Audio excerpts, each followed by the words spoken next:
Ilang taon nang naninirahan sa Amerika ang dating aktres at komedyanteng si Jinky Oda. Masaya raw si Jinky sa kanyang trabaho bilang security officer pero minsan ay hindi raw niya maiwasang malungkot at ma-homesick. Kaya kamustin natin siya sa chika ni Lars Santiago. Iba't ibang trabaho ang sinubukan ni Jackie Oda o mas kilala bilang si Jinky Oda nang manirahan sa Amerika. Pero ang pagiging security officer daw ang pinaka na-enjoy niya.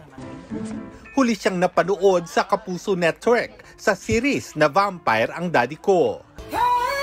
Sa ngayon, tapos na ang huli niyang racket bilang guard sa isang pagawaan ng mga sasakyan. Hinihintay niya ang simula sa bagong trabaho bilang security officer pa rin. Security pa rin, which praise God kasi natanggap naman ako agad. Kasi nga, nagbe-base sila sa experience eh. Wala naman akong criminal record, kaya pasok sa banga ang beauty ko. This time, medyo parang promotion na rin kasi I think they're going to put me in a supervising position. Mag-isang namumuhay si Jinky sa Northern California at hindi raw madaling kalabanin ng lungkot at pagka-homesick. Hindi ko akalaing meron palang homesick. Homesick is real. Kasi nga dito, like ngayon, lay off ako ngayon eh. I'm 3 weeks late. Pag wala kang ginagawa nga, mababagot ka kasi wala kang makakausap.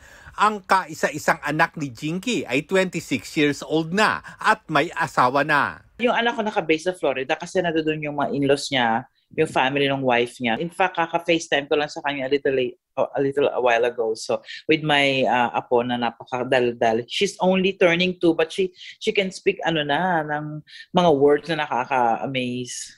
Umami naman si Jinky na may lalaki na ring nagpapasaya sa kanya ngayon. I won't deny it, I'm dating. Getting to know. Kasi dito, iba yung style ng relationship nila. I mean, so different. Culture shock ako doon actually. Nagkaroon ako ng issue doon. Natutuwa naman si Jinky na nagkakaroon pa rin siya ng pagkakataong makasama sa California ang ilang kapwa-artista na doon na rin naninirahan tulad ni Rufa May Quinto, Donita Rose at LJ Moreno. Excited rin si Jinky na aarte siyang muli sa Oktubre dahil magkasama sila ni Ruby Rodriguez sa isang play na itatanghal sa Los Angeles. Musical siya. Buhay ni... ito nga yung script ko eh. Buhay ni San Lorenzo Ruiz. Ito may script na ako. Ang actor ko is Donya J. Yeah, so over 10 yan sa LA. Lars Santiago, updated sa Showbiz Happenings. Hindi natutulog ang mga balita. Kaya para sa pinakasariwang balita, mag-subscribe kayo sa aming YouTube channel.